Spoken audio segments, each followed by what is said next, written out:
Bien dans cette vidéo, aujourd'hui nous allons continuer notre série d'exercices de prise en main de MS Project. Alors, dans les précédentes vidéos que vous pouvez retrouver en cliquant sur le i en haut à droite de cette vidéo, nous avons créé un projet, défini le calendrier de projet, défini les horaires de travail, la date de début de projet également, créer les différentes tâches et les tâches récapitulatives. Alors aujourd'hui, nous allons relier les tâches entre elles en suivant les différentes contraintes.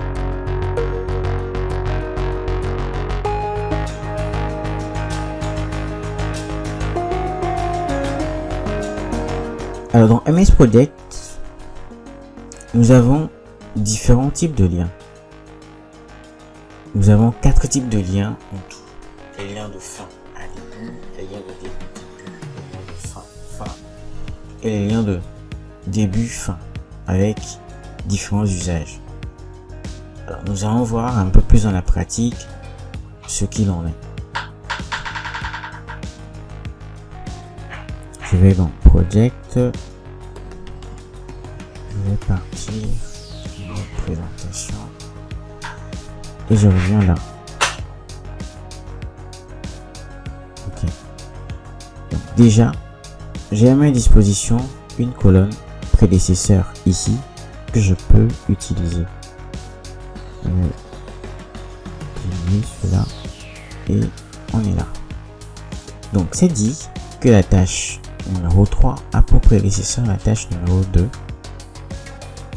Je viens là et je peux déjà mettre la tâche numéro 3 terrassement a pour prédécesseur la tâche numéro 2 comme ceci.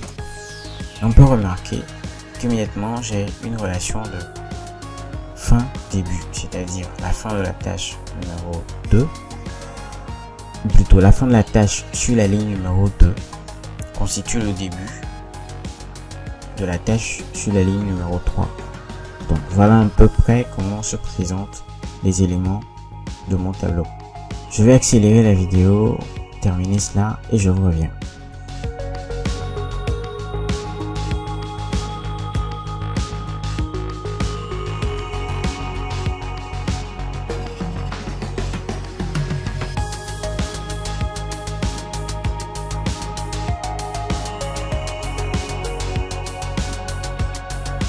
Alors, petite particularité sur MS Project 2019 en particulier, lorsque je clique sur une flèche ici, je peux sélectionner les différentes tâches qui sont concernées. Donc 7 et 8 ici,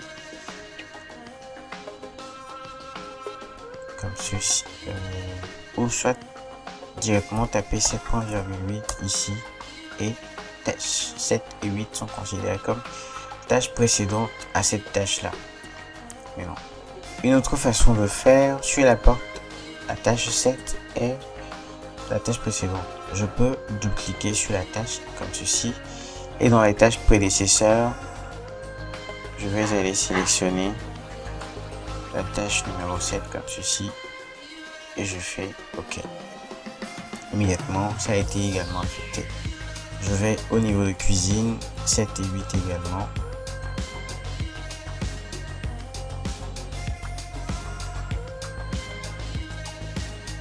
Je prends 7 et sur la ligne suivante, je prends 8, je fais OK.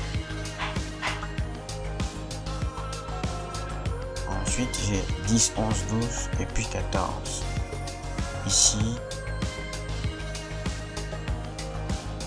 utiliser l'autre manière, j'ai 10, 11, 12.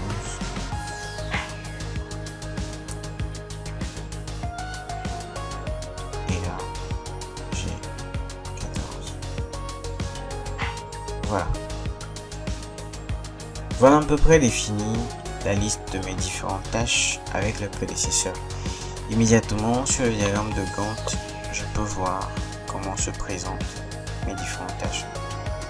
Je peux dans l'onglet affichage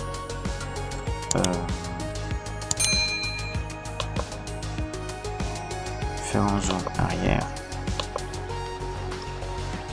et voir à peu près comment se présente l'ensemble de mes tâches. Sauf que Dans mon exercice, il m'est demandé de respecter quelques contraintes. La tâche 10 et 11 commencent en même temps. Je les sélectionne tous les deux et pour aller vite, je crée une liaison entre les deux. Donc, lorsque je crée une liaison entre les deux, je vais zoomer pour avoir plus de précision. 10 et 11, la liaison se présente ici, je clique dessus et on va voir de électricité apporte et je mets une relation de début à début. Les deux commencent en même temps. Je fais OK et on va voir que la flèche s'est déplacée comme ceci. Prochaine contrainte, 14 et 15 se terminent en même temps.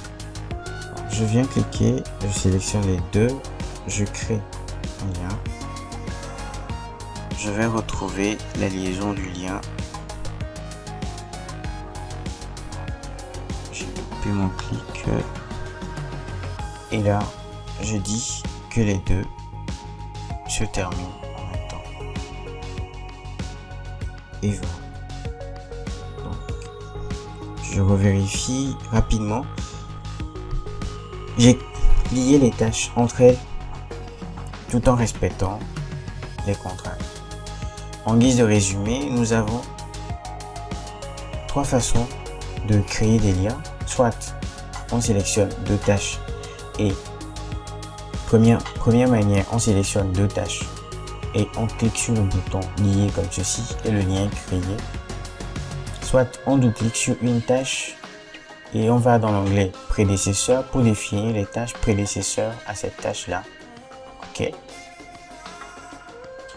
Soit en numérotant dans la colonne prédécesseur toutes les tâches prédécesseurs à la tâche courante ou sur MS Project 2019 en cliquant sur la flèche ici et en cochant les tâches prédécesseurs à la tâche courante. Donc je vous donne rendez-vous dans la prochaine vidéo pour la suite de l'exercice. Portez-vous bien. Ciao ciao.